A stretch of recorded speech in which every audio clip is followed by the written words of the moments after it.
You're listening to Tatiana is Everyone, an Orphan Black podcast. My name is Kris. And my name is Stephanie. And in this episode, we're going to be discussing the Season 4 premiere of Orphan Black, The Collapse of Nature. While we will talk about anything and everything from that episode, there won't be any spoilers for future episodes. However, we are going to have a section of the episode later on, which will have some spoilers for the comic books. So if you are not up to date on the comic books, there will be a spoiler warning before that section. So heads up. Heads up. So Kris. That's me. It's our 100th episode of the podcast. It is. I'm super excited about it. I think I've messaged you about it twice already this week. And while we're not doing a special episode of the podcast, I feel like having the season 4 premiere discussion be our 100th episode is pretty good. Coincidence? I think it's pretty cool. And I really, really, really loved this episode of Orphan Black. I did too. I was super happy with it. I'm not surprised, really, but I'm glad. I'm happy about it. Well, here's why you were a little bit worried, is because, as I mentioned in our comic book discussion episode, I'm not a big fan of flashbacks. When she says not a big fan of, she means she hates them. She means she screams at the TV when they happen, usually. However, I trusted Orphan Black to be the 1% of TV shows that could do a flashback that didn't make me scream, and they really did. I thought this was it avoided the major pitfalls of doing flashbacks. For the most part, we're going to talk about one thing later on, and it was just super compelling. It gave us so much new information. Because that's my big problem with flashbacks oftentimes, is it's I already know this. Why are you telling me this again? I don't need to see this thing that happened. I need to see how it affected the person already. But this was tons of new information, and I just thought Beth was a great lead character for this episode. Well, what's so great is that it was almost the entire episode, and it was focused solely on Beth. Yes. And, I mean, we saw other things, too, which are also going to be very important, clearly, but the fact that it was Beth, and we haven't actually seen any of real Beth. We've seen home movies of Beth. We saw Sarah's dream vision thing of Beth, but we haven't actually seen actual Beth doing actual things. Because, if you're being filmed by somebody, you're not really fully yourself, which is a whole sociological... Anyway. But it's true, right? I mean... There's a bit of a performance inherent in... Anyway, that's not important. Beth had that line in the episode to Paul where she says to him, "You're hollow, Paul. I've filled you in on hunches." And it just made me click in my mind, that's what Beth has been as a character for us as the audience, is we've had to make assumptions about her from things that have been told to us, but now we finally got to see her as a 3D fully formed character, and it was glorious. Yes. And it was so... interesting, just even just seeing her as she is on an average day, because we'd seen so much of Sarah pretending to be Beth based on Sarah's hunches, and Sarah, especially physically, way overshot Beth. Yeah. She was dressing up way fancier, had her hair just different. I mean, it was down more often or just pulled back, but... And neater. Yes. Which, I mean, for Sarah is quite an accomplishment. But Beth had, the messy, half-undone bun for pretty much the entire episode, which, I don't know, for some reason, I really liked. I liked that. It felt more real. Beth feels real to me now. In a way she didn't necessarily before. Beth was a concept before. Yeah. But at the same time, seeing real Beth, it allowed me to realize, that Sarah was actually able to pretend to be her more easily than if she had tried to take over for, say, Allison's life or Casima's life. They do have more, I think, similarities than differences, even though they are two distinct people. But Beth was way more swaggery than I kind of thought she would be. For some reason, I thought she'd be a little bit more uptight and prim the way that Allison is, but she had a lot of swagger going on. Well, because that's how Sarah played her. almost always. Well, and also seeing her on the train tracks too. She was wearing like a neat dress, and the way that she put her things down kind of neatly. It was such a small moment that we saw from her, but I had drawn big conclusions about that moment. Right. But it makes sense. I mean, that would be a more deliberate kind of moment anyway. So, yeah. So, yeah. Something that was kind of a surprise to me was how serious Beth's addiction was. Even though I think I had the idea, like, okay, clearly it was interfering with her life. Like, when she pulled out that little pouch with, like, a spoon and her little kit for crushing up pills so she could snort them, I did not imagine anything like that in her past. I know. That was kind of shocking to me. Yeah. The extent of it was surprising, that she had the little, as you were just saying, with the spoon and the lighter, and, like, she had a whole setup there. Mm-hmm. Whereas before we'd only seen all the pill bottles in the cabinet, so... Yeah, I just kind of assumed she was taking more pills than one reasonably should. Right, doing more of an Allison thing. Mm-hmm. Yeah, taking pills that she didn't need just because she wanted the high, but not, like, grinding them up and snorting them. I'd never imagined that. And it was surprising to me, but it also then made sense, which is, again, why I really like this episode, because I felt like it gave us new elements that are like, oh, that's kind of surprising, but it makes sense when we see how Allison was facilitating her addiction. Yes. And now it's like, okay, that's part of why Beth's death hit Allison harder, too. So we see it especially from Allison and Art and Paul, I think, are the three we see, which, I mean, is logical, right? Bart and Paul especially, because they're the ones who are actually in Beth's regular life. But I think there'd been some speculation of, like, well, how close were Allison and Beth? But this explains it, because those three all knew that something was wrong with Beth, leading to her death, so... And we saw in season 1 from Allison how closely guarded she kept her issues with alcohol and pills. And the fact that this was clearly something that she had shared with Beth, I think that is a sign as to why she was so close with Beth. This was something that experience that they could share together. It was something that she shared with Beth that she didn't share with most people. So yeah, it made sense subsequently, but at the same time, I was still surprised to be like, oh my gosh, she like sent her daughter's urine so that she could pass a piss test. Like that was pretty surprising to me. Yes, and also leads me to go, Allison, how did you get that? She probably was like, oh, mommy needs you to pee in this cup for a doctor or something like that, is my guess. But yeah, like that she manipulated her daughter in that way is kind of unsettling, right? For us to think about Allison doing that. And then kept it in like the little apothecary jar. Bottle. Yeah. Yeah. Yeah. So classy, Allison, even when delivering urine. And that scene with Allison, I think, was revelatory in how, like, excited she seemed. Because, when we meet her in season 1, she is not excited to be involved in all of this clone business. And, she's worn down at that point. So, seeing her here, which is, I think supposed to be about a few months before where we pick up in season 1, episode 1, it was interesting to me to see how Allison's attitude was so different. Mm-hmm. Yeah.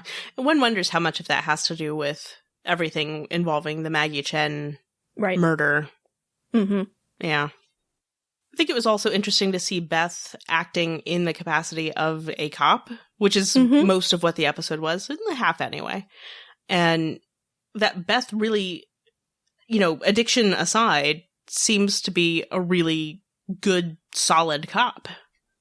Yeah, you could really see how her personality lent herself well to being a detective and being a cop. She could be warm and compassionate when she needed to, but clearly could spot people's buttons and kind of push them so that she could try to get information from them. It was especially interesting to see her with Raj and see how manipulative that she was with him. And Sarah was so right on about that. Mm-hmm. And now we know why, right? Because Raj was kind of like, Beth. And now we understand where that comes from. Because Beth was actively kind of flirting with him. So yeah, no wonder Raj responded to Sarah as Beth that way. And please forgive my aside, but Raj! I was so happy to see him. I'm sure anybody who's listened to our episodes before was fully expecting you to be super excited about Raj. This episode had Raj, it had Ramon, it had some of my favorite, kind of secondary, tertiary characters in it. I was so happy. And since we're talking about those cameos and Beth, I have to mention Angie. Oh my gosh, yes. I'm so excited about Angie's appearance.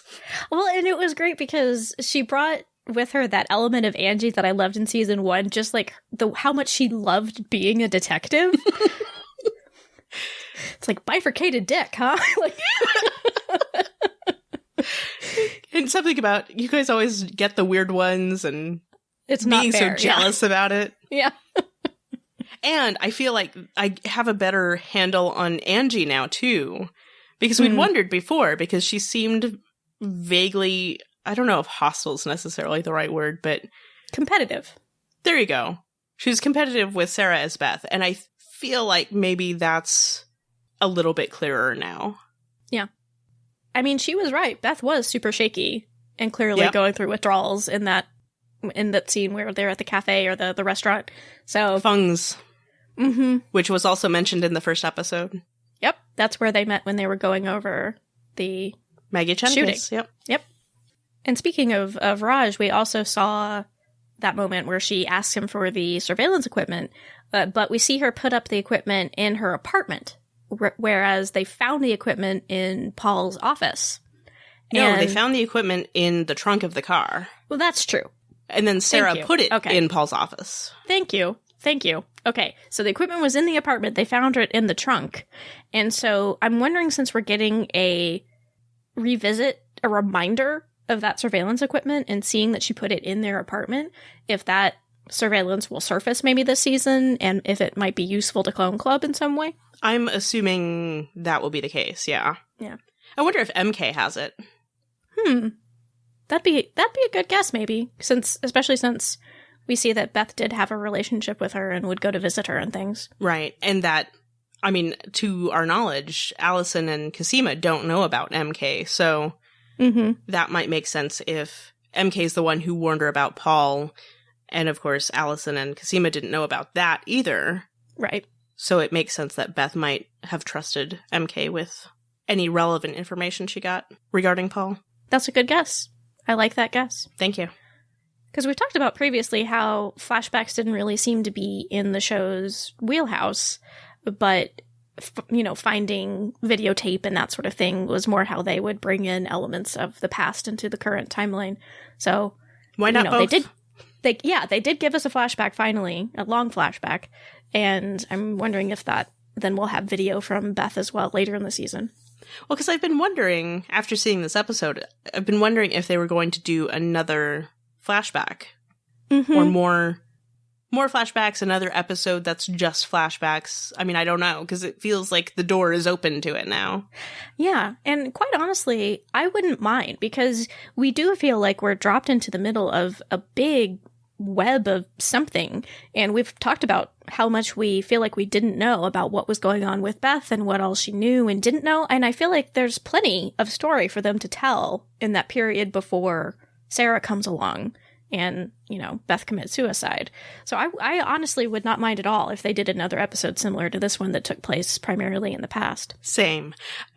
My only reservation is that we only have 10 episodes, so I don't know how they're going to spend them, Yeah. It makes sense now that we've got video surveillance in play that they could do more found footage stuff for the rest of the season. But yeah, I wouldn't mind seeing another episode to fill in more gaps between this episode and 101. Well, before they flashed forward at the very end, I shouldn't say flash forward, but, came back into our regular timeline at the very end, I actually wondered if they were going to do the entire season as me too, a flashback. Because if nothing else, Dylan Bruce is in the title credits, in the opening credits, and, Paul's dead. So, so how he would be cast as a cast member still is kind of a mystery to me if it's not going to be all flashback this season. Yeah.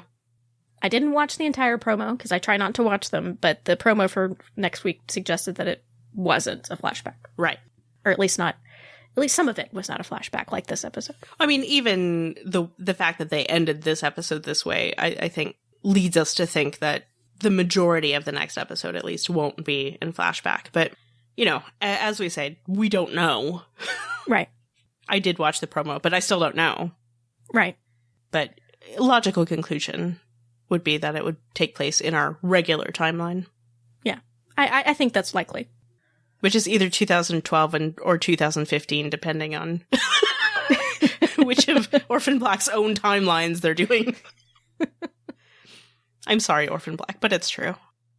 But speaking of Paul, as we were just doing, that confrontation between Beth and Paul was so heartbreaking for both of them. I felt so bad for both of them. I think that's maybe the worst I've ever felt for Paul. Mm-hmm. Because, as we've discussed many times before, the fact that they wait until the episode where they kill Paul to actually give us some sort of definitive answer as to Paul's allegiances, you know, you're never quite sure how much is sincere and how much is an act. I mean, I assumed a lot of it was sincere, but knowing what we know now and then seeing this and seeing how guilty he seems to be was really interesting to me. Yeah. Because I think from what we had heard of what Beth wrote in the letters, because Sarah finds those letters that Beth wrote in the first season, and kind of extrapolating from the content of the letters, I imagine Paul being more icy with her than we actually see him being here. He seems to be really torn up about it, like trying to be warm toward her, but not being able to commit to it because he feels guilty about lying to her. So I was very much reminded of that moment in season 1 where Sarah is confronting him about the fact that Beth killed herself. And he gets really upset when she confronts him with, you know, she thought she loved you. She didn't understand why you wouldn't break up with her. Like, you destroyed her. That moment made a lot of sense to me. His reaction to that moment made a lot of sense to me, seeing him here. Right. Yep, same. Because there is this image that we get of Paul from the first few episodes where he is cold. He is. He's downright grouchy with Sarah as Beth. And so it's really interesting to see this sort of middle ground, I guess, in the flashback with Beth, where he can't even look her in the eye.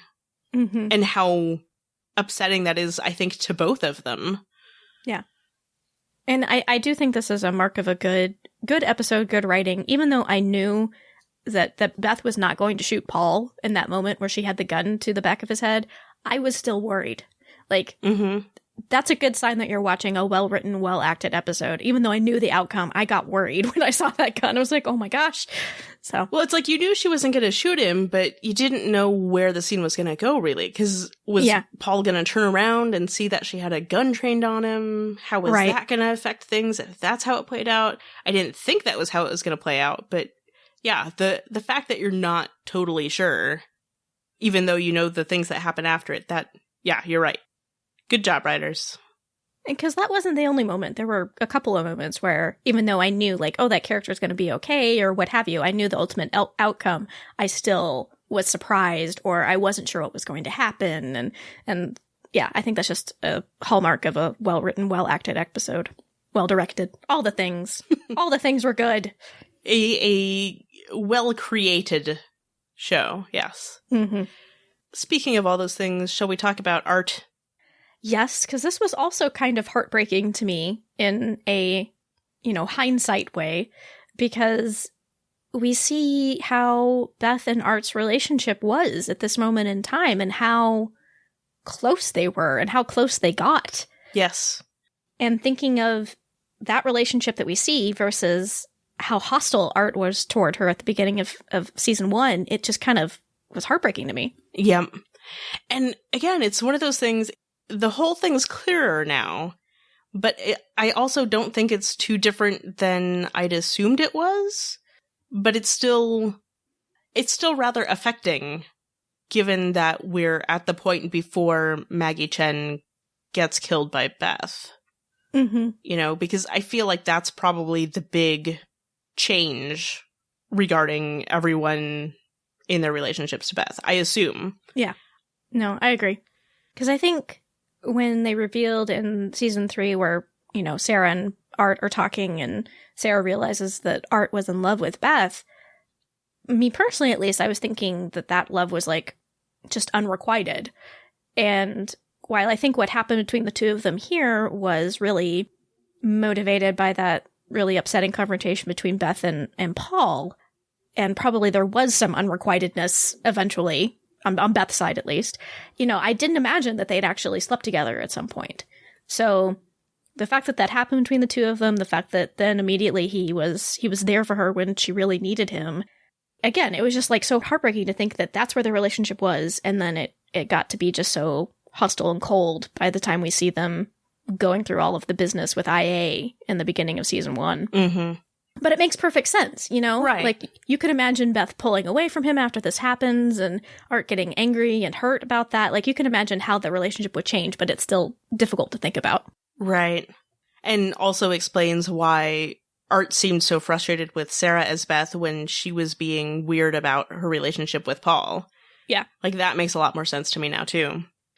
Yeah, and did you see, again, Art's little jealous man tendencies come out when he spotted Beth talking to Raj? I suppose. He stood up a little straighter and was like, hey now. He didn't get as hostile with Raj as he did with Paul back in season 1, but there was still a little bit of like, hey, come on. To be fair, she was using Raj. Yes, she was. But yeah, it was interesting to me to see this all play out, because I remember we were having that conversation, because I think Art says something to Sarah like, but it happened, or something like that, regarding his relationship with Beth. So we were all speculating, like, well, what does that mean exactly? What does that mean? Yeah. Does it happened in the sense that you had feelings for each other, or it happened in the sense that we actually see it happen in this episode in which they sleep together? Mm-hmm. And I actually really liked that scene between Beth and Art where... On the couch? Yeah, Beth is just that was a great scene. Sprawled out on his couch in her fancy dress, but just looking comfortable and at home and peaceful for... I mean, I think this whole episode we don't quite see peaceful Beth, No, she's like feisty and uncomfortable, and yeah, I agree. But we see her comfortable and peaceful and at rest twice, once with Art and then once with MK. And I like how Art is with Beth in that scene. Like, he's there for her. Mm-hmm. And I don't know, it's so clear in that scene that that's really what she needs. Yeah. Because she asked him the same questions that she asked Paul, and he wasn't able to be there for her because of his guilt over being deceptive. But because Art was not in the same position, he could be there for her in a way that Paul couldn't. Right. At least we assume that's why Paul was guilty.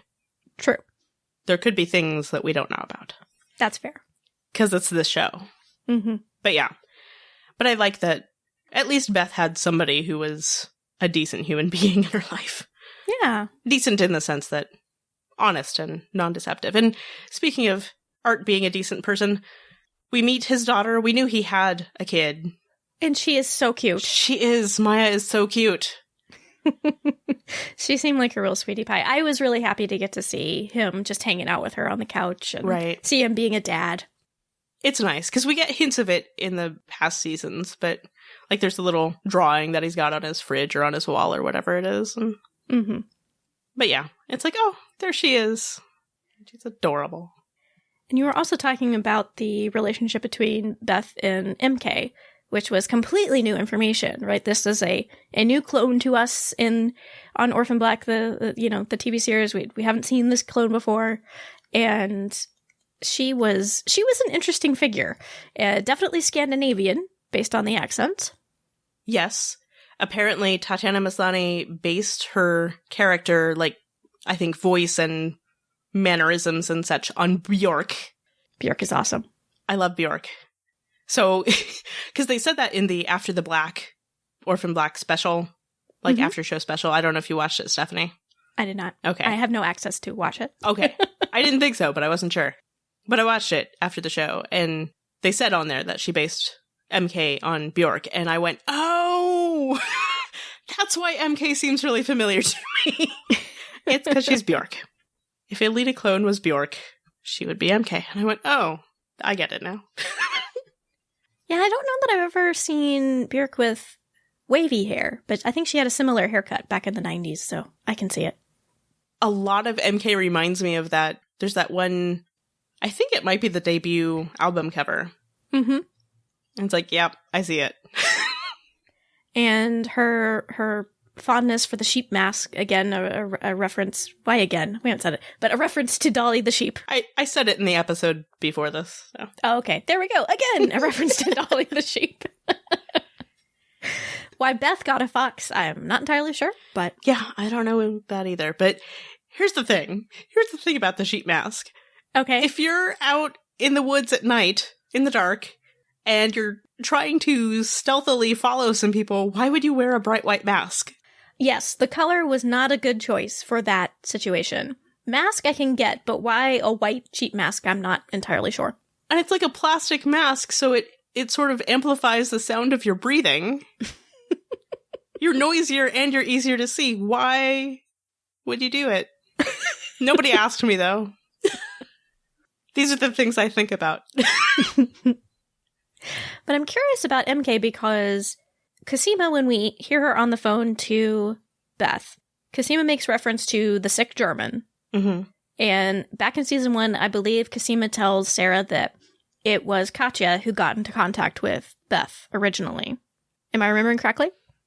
I honestly can't remember if they specifically say that it's Katya who got in touch with her. I do remember there's something about a European clone getting in touch with Beth. Okay. And then that Katya was bringing over samples. But I wonder how if MK actually was the one who reached out to Beth first, since she seems to be in spy, searchy, hunty mode. Right. For sure here. Or if Katya got Beth in touch with MK. I'm curious the link between Katya and MK, if there is one. Right. I would assume that it was MK who perhaps orchestrated that meetup. Mm-hmm. It seems likely to me, because there's evidence that she's a hacker, so... And she's actually in Toronto, whereas it seemed like Katya was not. She was, because Katya was staying in a hotel. I assumed that she had flown from Germany and was, staying in Toronto temporarily, but it looks like MK, she has a little trailer. So I agree. I feel like MK probably was the one who reached out to Beth. Seems likely. But from what we see in this episode, MK is going to be around this season, so hopefully we'll get definitive answers to these questions. And I'm really excited about it. I don't know why, but I'm really excited about MK. I am too. I like her already.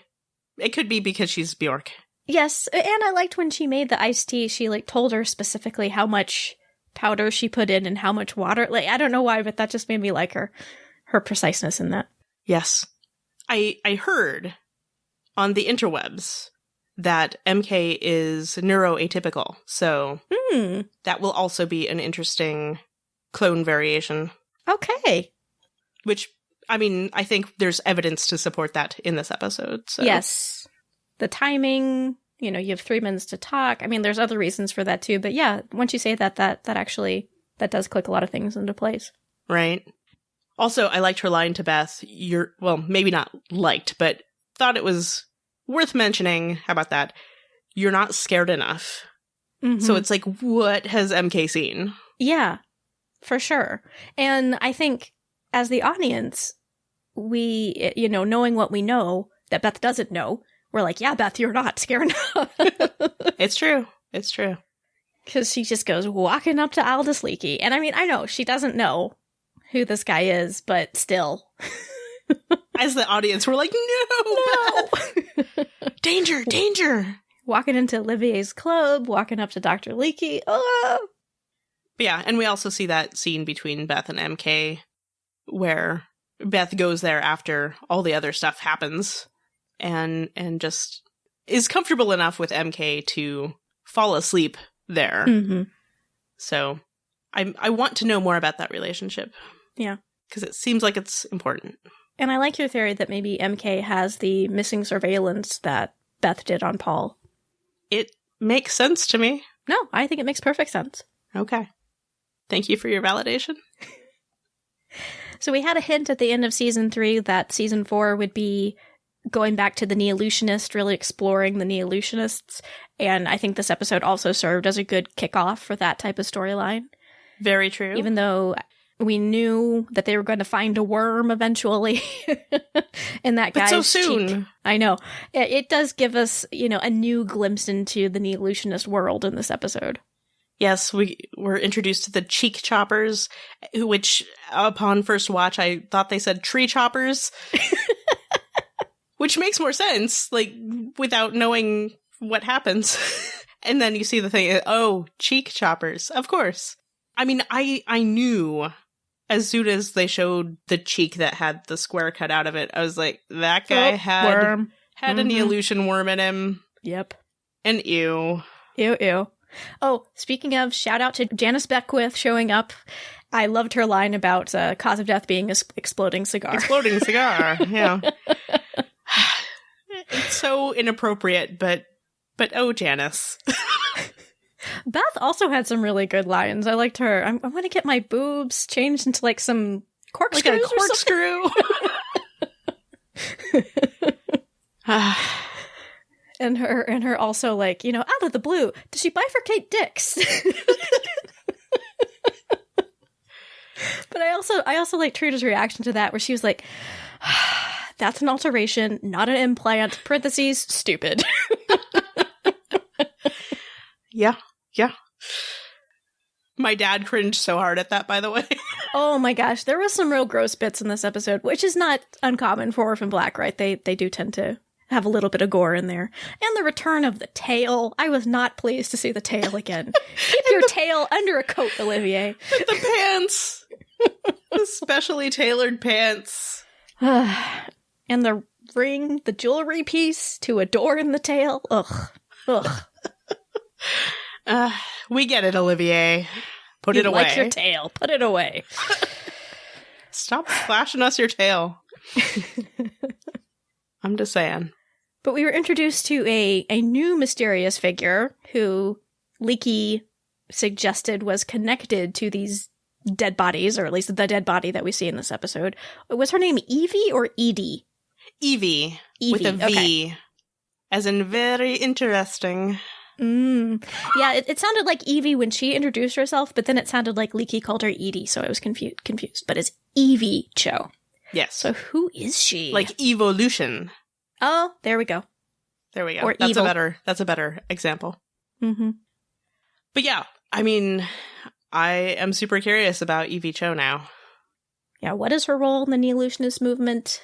She seems to have maybe some connection to on the side medical experiments that they're doing on unwitting victims. What is she doing now? Because Leaky does say something to her about, one of my subjects has exhumed or whatever he said. One of your subjects, so. Mm-hmm. So it seems like she's not working for him, but is working on her own thing, or, I mean, I don't know. But clearly he has knowledge of her. But right. All the time that we've spent at Dyad so far, we've never seen Evie. So what is she up to nowadays? Well, they hadn't come up with her yet, probably. Well, I know, but... I know, I'm being a smartass. So Trina's fingertip magnets, I feel like those would be difficult. Right? I kept thinking, like, certainly that's more trouble than it's worth. Can you use, like, metal flatware? Do you always have to use plastic forks and spoons? I would feel like you just get stuck to things all the time. I don't know. Like, ooh, neat pin trick, but is it any good for anything else? Well, I just keep thinking, like, if it's in your fingertip, certainly that would be bothersome, right? I mean, your fingertips are some of the more sensitive parts on your body, so wouldn't that get in the way? Yeah, I don't feel like it would be uncomfortable too, These are the things I think about. I understand. It just seems uncomfortable to me, but I guess with all the other modifications that people have going on in this episode, it's maybe not the most uncomfortable. I don't know. Bifurcated penis.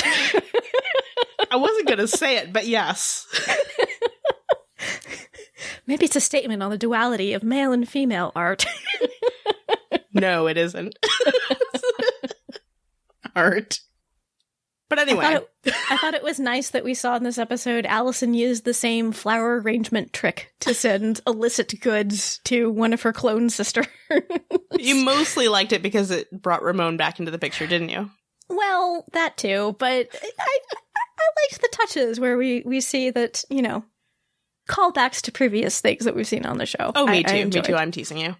But I like the card in there, you know, thank you for all that you do. Me too. Yeah. I thought that was really rather sweet. I'm sure that she made that card too. So. Absolutely. Mm-hmm. It was bedazzled. And I'm sure the soccer cop people were very excited to finally get to see a scene between Allison and Beth, even though they were on the telephone. From the glimpse I got on Tumblr, they are. Boy, multi-shippers are just having a field day, I imagine, with this episode and Beth interacting with people. Multi-shippers? Multi-shippers, yes. I'm not familiar with this term. Please explain. Really? Yes. A multi-shipper is somebody who ships a variety of ships. Okay. As the name would imply. Okay. So maybe they ship Soccer Cop, but maybe they also ship whatever Beth and Art's name would be. Bart? I guess. Arth? Yeah, I think Bart is the best, Probably. Even though it's not great. Cop? Double homicide? We have a winner! Cosima making the U-Haul joke to Beth, who did not get it. Beth was just like, So just to briefly talk about that ending scene, we see a repeat of the scene where Beth wakes up in bed and we see that it's Paul behind her. And here we have Sarah waking up and it's Kira behind her. By the way, I liked that they didn't spell it out for us. Like, by the way, this is a flashback. There was never like a card saying, 2 years ago or 2 months later. I like that too. Yeah, I like that they treat the audience as if they're smart people. Yes. Thank you. Same. But I also had the thought when Kira stayed in bed for that entire scene, it's like, that actress has gotten too tall, hasn't she? They're keeping her. It's cold. They're in Iceland. Would you get out of bed? I am curious to see, though, next episode if we see her, like, up and moving around and things like that. Because I remember in season 2 of Buffy, they had an actor who was playing, like, a child vampire character who isn't supposed to age. So in, like, season 2, when he came back and he had gotten much taller, he was just sitting down all the time, and then they killed him. I'm not saying they're going to kill Kira. That's not what I'm saying. You're just saying that Kira's going to be sitting every time we see her from now on. Potentially. Super cute hair, though, Kira. Kira's always adorable. I know. This show casts really cute kids. They do. But that ending scene made me happy to see Sarah and Kira together, and clearly they're still someplace cold, and probably still in Iceland. But Neolutionists are coming! Ah! The land of Bjork. What? It's true. I know, that's what... We'll go ahead and mention in this episode the titles for Season 4 episodes. They are coming from essays written by Donna Haraway. She is a scholar who is most famous for a socialist feminist essay called A Cyborg Manifesto. And that, makes sense given the fact that it seems like we're going to have a lot of stuff about the Neolutionists this season. We are planning to, like we did for the Eisenhower speech last season, we are planning to do an episode about Donna Haraway / her writing at the end of Season 4. Okay, so let's talk about the comic books. If you haven't read the comic books, turn away now. If you don't want spoilers, if you don't care, feel free to keep listening. But that's true. If you want to avoid spoilers for the comic books, these are spoilers from the first 5 issues. So the first trade paperback of the comics, we're talking about spoilers. Okay, Kris, go ahead. I know you have feelings. I'm irritated because Maggie Chen's death in this episode does not match up with her death as we see it in issue 2 of the comics. Now, there are ways they could write around this, but I think even if they do that, it's going to irritate me. Because it doesn't match at all. It really doesn't. Because in the comic books, for those who maybe don't remember, there's a panel. It's in the Helena book, and Helena's, kind of thinking back to Maggie's death as she is pointing the gun at Sarah's head like we see in season 1. And there's a panel that intimates that somehow Maggie has been getting names of clones from Beth, but she's getting suspicious, so that means they have to kill her. And then you describe what the actual murder scene looks like, Kris. If I'm remembering correctly, Maggie and Beth are walking along together in this alley, having a conversation. Like they're friends, yeah. Yes. A friendly conversation as they're walking down this alley. Helena is somewhere nearby watching this. Prepared to shoot Beth. Right. And then Beth and Maggie, I think, get into something of an argument, and then Beth shoots and kills Maggie Chen. Yes. Which is not remotely what happened in this episode, because what happened in this episode is more what I thought it was going to be. Mm-hmm. Where, you know, we knew that Maggie had been following the clones, looking for clones, being essentially Helena's scout. So it makes sense that she's following Beth. And Beth, of course, is so jumpy from everything that is going on that she just sees somebody following her, and she whirls around and shoots without really giving them the opportunity to get the drop on her or whatever. Mm-hmm. Probably made worse with whatever drugs Beth is taking, but... And see, I actually, the way that Maggie Chen was killed in this episode was not how I pictured it, because I think had assumed that Beth knew that Maggie was following her, and it was more of a deliberate killing on Beth's part. Right. That it wasn't actually an accident. So when that actually happened, like, I breathed in, like, I breathed in shock. Like, I was surprised the way that it happened, which again is why I really liked this episode. Thank you. I gasped. Which is again why I really like this episode, because I felt like things played out for me in unexpected ways. Right. And I really like the way that it played out. I like it better than what they suggest in the comic book, actually. Me too. But there is now this issue of, like, what the heck? Why are they so different? Because they said that the comic books were going to be canonical. They said that the comic books are in canon. We know that John and Graham helped script the comic books. So what the hell, John and Graham? Yeah. So that's the only pitfall, potentially, of this doing this flashback, is that it does contradict what we see in the comic books. I don't think it contradicts, you know, continuity-wise what we've seen on the actual TV series, but there's a huge contradiction with the comic books. However, and we mentioned this in the episode we talked about the comics, there are smaller consistency issues with the comic books, largely. So it's kind of like, I don't know what to think. I can overlook the small ones, but this one is not small. It is not at all, exactly. And I guess the only way that it could maybe make sense that they could write around it being so different is the fact that we do have Helena, who is narrating this book.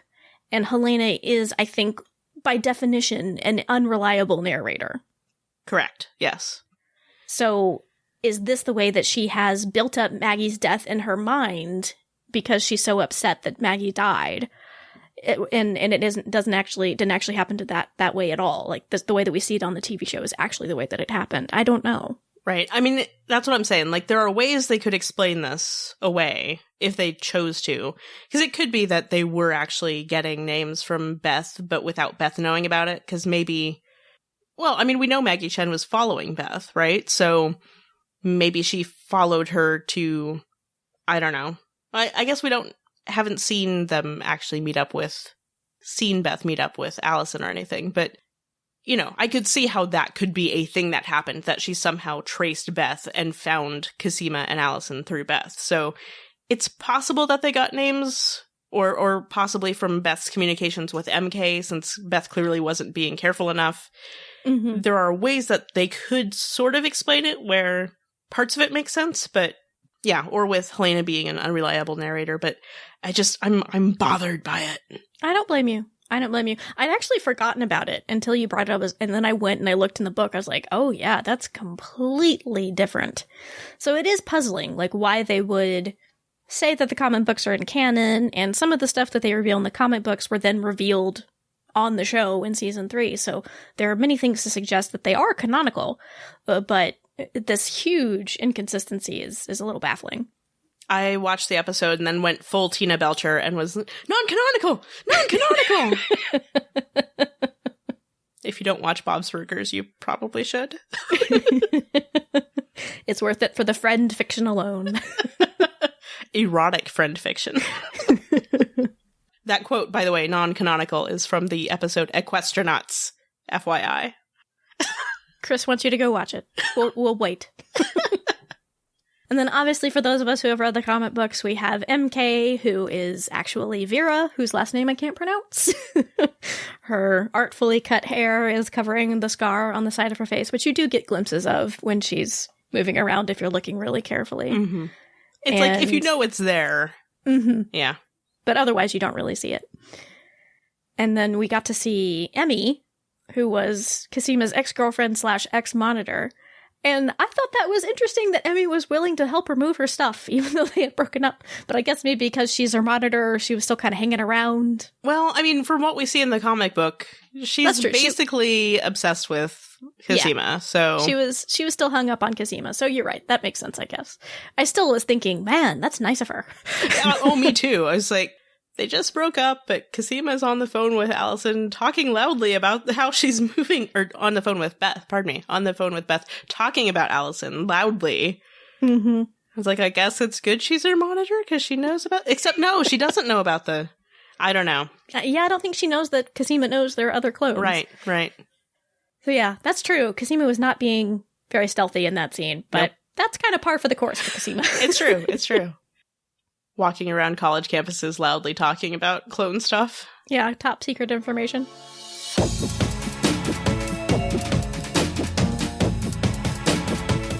If you have thoughts about this episode that you'd like to share with us, you can do that in a number of ways. You can leave a comment on our show notes at TatianaIsEveryone.com/100. Woohoo! Yay! You can send us an email at feedback@TatianaIsEveryone.com. You can record a voice memo with your smartphone and email it to us there. You can call our listener voicemail line at 972-514-7223. You can find us on Twitter at TIE Podcast. We are also on Facebook. Tatiana Is Everyone is part of the Ask Genre TV family of podcasts. Find our other podcasts about Lost Girl, Killjoys, as well as our multi-fandom podcast on which we're discussing both Wynonna Earp and The 100 right now. Go to AskGenreTV.com. Those episodes about The 100, by the way, are hosted by me and Dawson, who has guested on a few episodes of this podcast. And in this episode, Stephanie's excitement about Raj was played by Tatiana Maslany. Thanks for listening.